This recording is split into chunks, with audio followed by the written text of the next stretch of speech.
Hey, hey, hey, it's me. It's Dr. Christy. Isn't that crazy? Doctor. Not even Dogder. So if you follow me on Instagram, you're used to Dr. Christy. But now we're Doctor people. It's kind of scary to think about. No, I'm just kidding. It's cool. But anyways, this is why me making a YouTube is going to be hard, because I'm going to ramble and ramble. But that being said, I want my first video to be about how I got into vet school. So that being said, that's one of the most common questions I get nowadays. And I feel like I need to make this video before I'm so far removed that I kind of forgot how to get into vet school. So as a disclaimer, this video is all about my experience, not to be self-centered, but you know what, just want it to be a disclaimer that I'm not promising if you do these exact steps you will get in, but these are what I did to get in, and I actually got into a couple different United States veterinary schools. So yeah, let's get into it. So I thought about starting with what I did in high school, just to show that getting experience early on is it's definitely beneficial. Is it going to determine if you will or won't get into vet school? I don't think necessarily, but it can only help you. So that's why I thought I was gonna put it in here, but I think I'm gonna make that a whole nother video, because I'll probably have a couple different audiences watching this. So if you are in high school or even in middle school and you're like wanting to prep yourself for that, I'll just have a whole nother video about that. But if you are an undergrad or about to start undergrad or in between careers, anything like that, I feel like this video would probably be more relevant for you. So we're just gonna get into the meat of that. So I figured the best way to go about this is I kind of want to just walk through my years 1 through 4 of undergrad and how I got those experiences, because I got more than enough experience during those 4 years to make me a competitive applicant for vet school. So I think that's important to know. You don't have to have tens of years of experience to be a good candidate. I mean, yeah, if you do, it's gonna only make you stronger in an aspect, but it's not necessary. So I guess before I get into that, I do want to make a note that a lot of my experiences are probably a little bit non-traditional, because I always felt like a very weak student academically, very terrible at standardized tests. I think I've always was just to average or below average on the the GRE I was, but we'll get into that later. But on the ACT, SAT, all that, I had to repeat one of those tests twice or something. Yeah, just not fun. I hate standardized tests, so that made my life a little bit of a hell. But yeah, so I went into undergrad knowing that I want to go to vet school, and then also knowing that I did not feel academically strong. I did not feel like things came naturally to me. I always had to be someone that worked really hard to get, good grades. It didn't just, come to me overnight. I'm not someone that it's just not easy. So that's what I'm trying to say. So I went into undergrad thinking okay, I need to adapt personally for me and my needs and how I'll be best successful, and then also do things that will differentiate me from future competition in the application pool for vet school. So that being said, first year of undergrad, I went to Purdue University. Boiler up. Anyways, so went to Purdue University, loved it. I will bleed black and gold. And I also went there for vet school too. But I want to get into some points about how you should maybe look at going into your first year of undergrad. So it's a huge transition going from high school to college. And so for me, like I said, I always feel not as academically strong. And so I had that conversation with my advisor. And so I think it's really, really important to, one, voice your concerns and be honest about your needs, because it's your education, okay? And so that's what I did. I was like, F it. I'm just gonna tell her that I don't want to take these 18 credit hours that they say I have to take in order to be a competitive applicant for vet school. I understand why they tell that to people, because if you can maintain strong grades with that amount of credits each semester, that it's it kind of simulates what vet school's like. Yeah. I can't even tell you really what vet school's like yet. Well, that's just a whole nother series of videos. But yeah, so voicing kind of what your needs are, your concerns, is gonna be the best thing to do first. So I didn't take 18 credit hours the first year of undergrad. I think I took 12 to 14 both semesters of my first year, and I was so grateful I did that, because one, you're taking a lot of your introductory courses, like those prereqs like biology, chemistry, calculus, some of those those courses that are like kind of, it's just a lot of work, you know? And then you're also having this added stress that like you're telling yourself like, I have to make A's, which isn't true. But yeah, you're adding that stress on yourself. So my thought was, okay, I want to really, really focus on these courses that I have that are like main prerequisites for vet school, and I want to do well in them. So that's what I did. My advisor was like, hell yeah, girl, we'll do that. She's awesome. I love her. Thanks, Tracy. And it really worked out for me because one, not only did I get to adapt to the course load from like just being in high school to college and being away from your family and all that, but I also got to really like heavily hone in on those courses, and just strong in them. Like I did a lot of tutoring sessions. I went to a lot of my professors to do problems or get help with some of the work. Like having that extra time allowed me to kind of strong in those courses. So if that's something that you kind of feel might be better for you, I would strongly suggest that. Like guys, it's not a race. It's not a race. Like I get what they're saying when they're like, take on a larger amount of credits each semester because that will simulate vet school. Like I get why they're saying that, but I'm a vet now. I did it my way. It worked. Yeah, I had some bumps in the road, but everyone's path's not linear. So just keep that in mind. So yeah, so my first tip would be going into it, having an open conversation with your advisor, and also finding an advisor that you really jive with. Like I know not a lot of you are gonna have that option, but if you do, if you're not really feeling like you're on the same terms with your advisor, or they're not gonna be able to help you like you need, maybe try seeking out a different one. So that's my tip number 1. So advice number 2, to me, this is like the meat of why I got into vet school. So we already got into me kind of recommending how to handle your course load and all that. And so I handled my course load very lightly, or like I picked a lighter course load so I could focus on step 2 of what I'm about to tell you. So extracurriculars, whether that be jobs related to veterinary medicine, jobs not related to veterinary medicine, research experience, leadership experience, anything like that. Like it's extremely crucial to have this on your application. To me, this is what really differentiates you in that pool of applicants.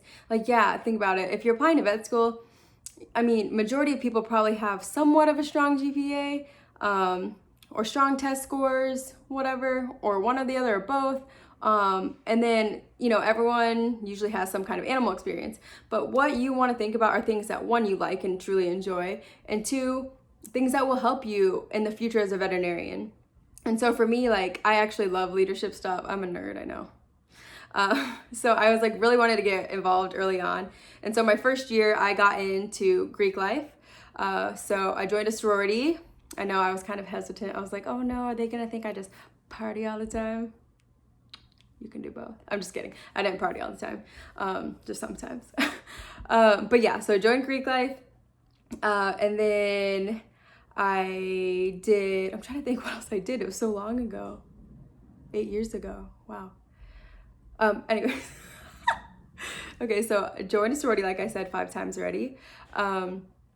I really, really was impacted when I was visiting Purdue during high school, when I interacted with these campus leaders called Ag Ambassadors. So they're part of the College of Ag, and I absolutely love them. I just remember them having like inspired me so much listening to their talks, and I was just like, I want to be that person. I want to inspire people like that. I want to help them make the choice to come to Purdue because it's awesome.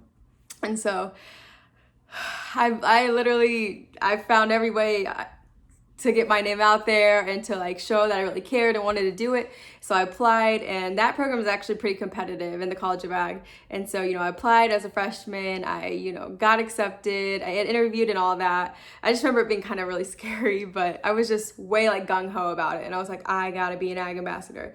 So I did that, and I did that for the rest of my time at Purdue and absolutely loved it.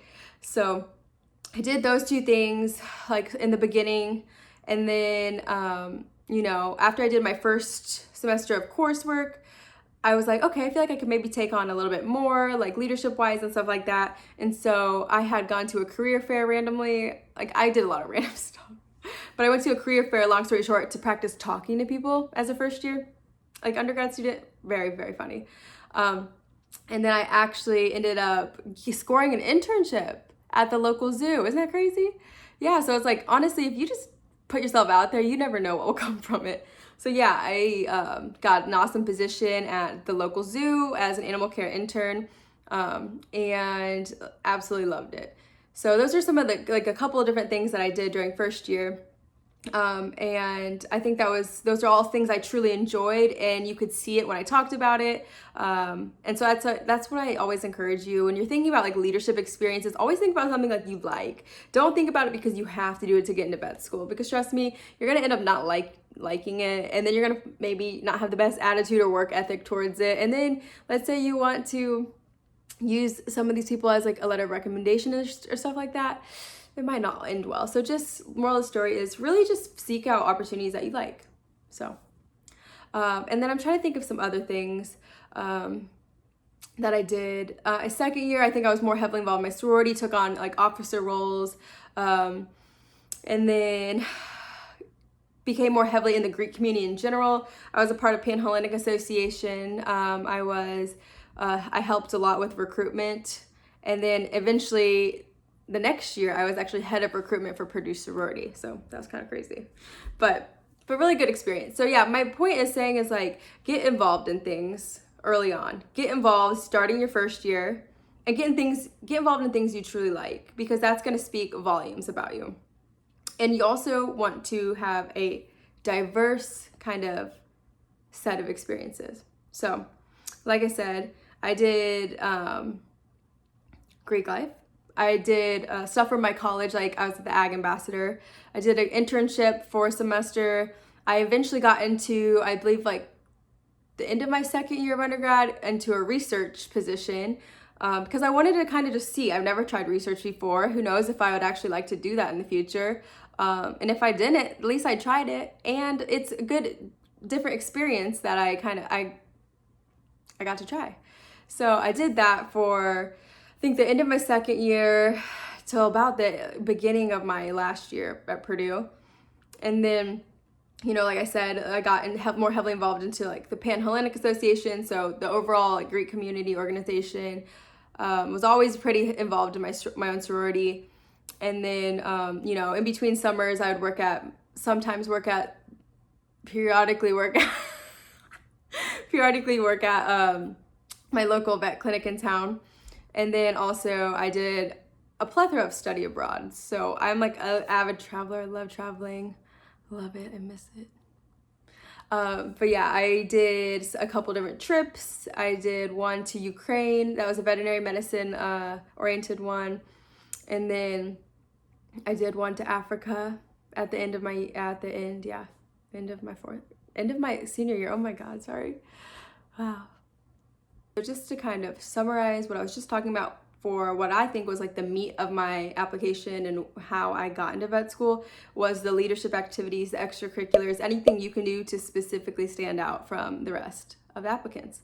And so, like I said, find things that you truly enjoy, and find things that you'd like to do for a while. So to me, I think having, let's say 4 or 5 experiences in leadership or jobs or anything throughout undergrad, like throughout all the 4 years, speaks better than having like 20 different experiences that were like a semester long, you know what I mean? So that's just my opinion. That's literally my opinion. Don't mark my words. It's my opinion once again. But yeah, so just to summarize, getting those leadership experiences and do it early on. You don't want to be that person that's, at the end of your 3rd year of undergrad and scrambling to find experiences to put on your application. Like, you don't want to be that person. Trust me, I've seen those people, and you just don't want to be that person. Do it this way. Get involved early on, and you're going to have such a smoother time when you're applying on the VMCAS. I promise you. Okay. All right. So we talked about kind of managing your course load, and later in this video, I'm going to actually tell you kind of my stats on how I did in undergrad to get into vet school. In step 2, we talked about leadership, job experience, all that, how it's extremely important. And then step 3, I think it's very important, are your letters of recommendation. So I applied for the VMCAS 4 years ago, right? A little over 4 years ago. I'm old. And so I know things have probably changed a lot. Like I think you don't have to write a personal statement anymore. Like a very, I don't know. I might have made that up. I don't know. But yeah, anyways. But I do know that they still have letters of recommendation. And so I don't necessarily know how many they allow you to have now.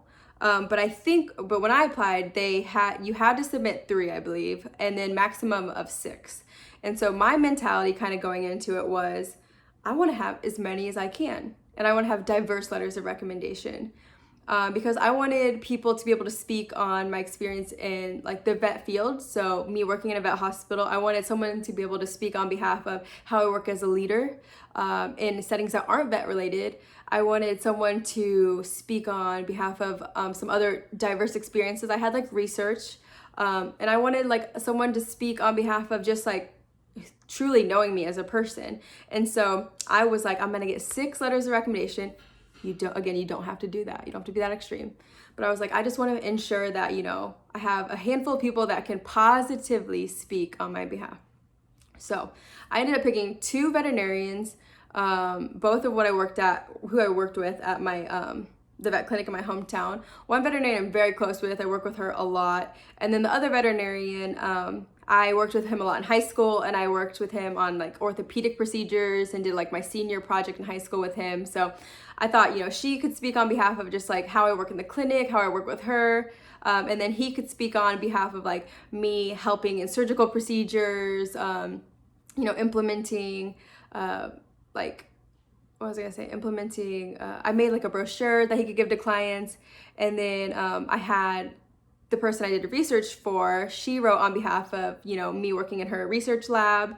And then I had my advisor who also knew that I was really heavily involved in the College of Ag. So she kind of got to speak on behalf of me and knowing me for 4 years, which is awesome. And then I had my advisor at the Panhellenic Association, so me and Greek life. So those are all different experiences I had and different people. And I just thought they were great people to speak on behalf of like how I would be as a veterinarian, how I would be a good asset to the College of Veterinary Medicine, wherever I ended up going. So that was kind of my like thought process on that. And I guess it worked, but again, can't guarantee it'd work for everyone, but I just feel like it's good to have as many as you could get, and some diverse ones. So yeah, that's letters of recommendation. Okay, so now for the things that you guys probably came to the video for. I'm gonna let you know of my GPA. I can't really remember my GRE scores, but I know they were below average. But yeah, I'm gonna tell you the tea about my stats. So yeah, so was I a 4.0 student? No. Did I get C's in undergrad? Oh yeah. Did I almost have to repeat courses? Oh yeah. Oh yeah. Physics, calculus. Yeah. Not fun. Do not miss those days. But yeah, so my GPA,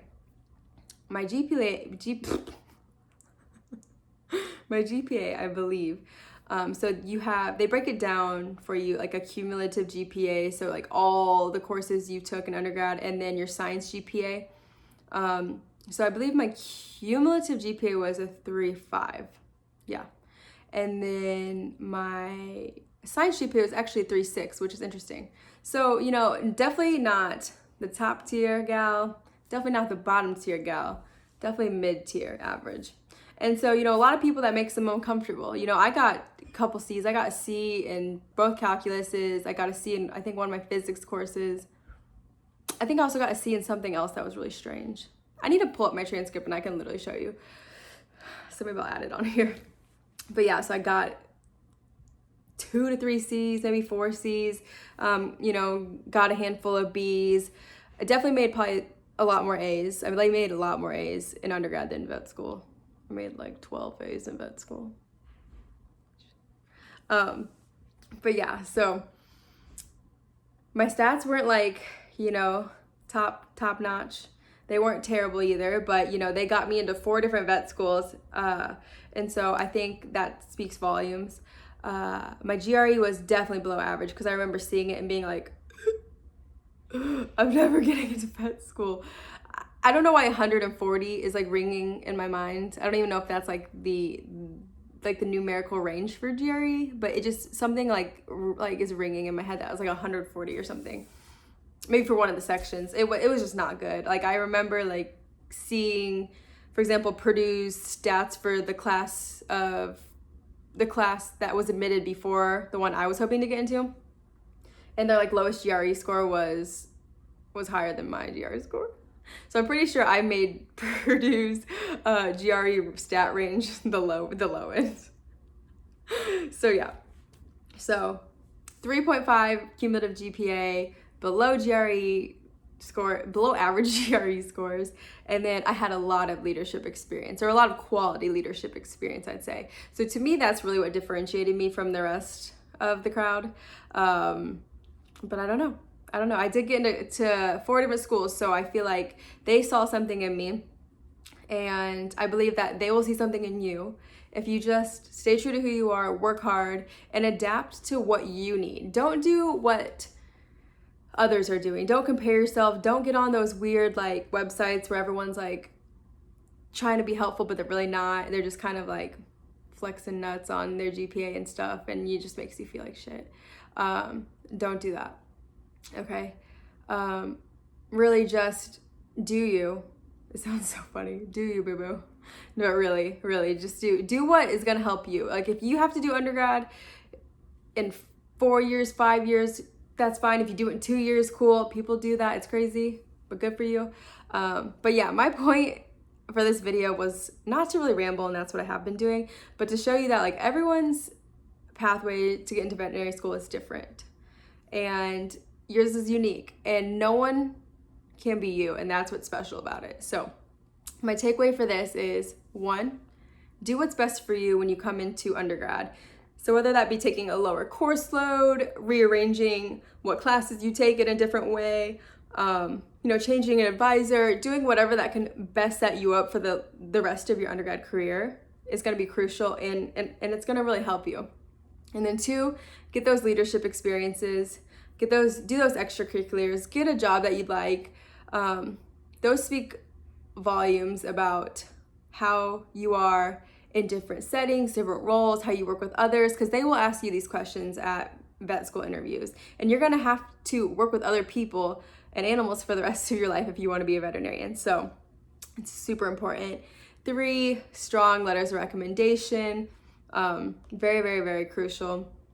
And then I briefly talked about my stats, and I didn't talk about this, but 4, I guess, would be your personal statement. But I believe the personal statement is not necessarily what it was when I did mine. Mine was more of like a kind of, why do you want to be a veterinarian, or kind of like tell your story. And I think someone told me, or last time I looked at it, there was kind of like different prompts. But for me, like my advice for that is just take time on it, start early, and have multiple people read it and edit it. So if they still do personal statements like that, please don't do it last minute. It's just not a good idea. And just speak from your heart, speak truthfully, and it will be fine.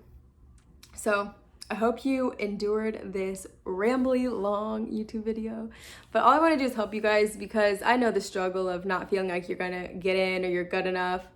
And I feel like it says a lot that I am now Dr. Christy Crow. I'm a doctor, guys. So you can do it too. I want to help you guys get through your journey to get to vet school, to get through vet school and life as a new grad, because I'm starting here soon. All right, I hope you enjoyed this video. Make sure to subscribe, check out Dr. Christy on Instagram, and I will see you later.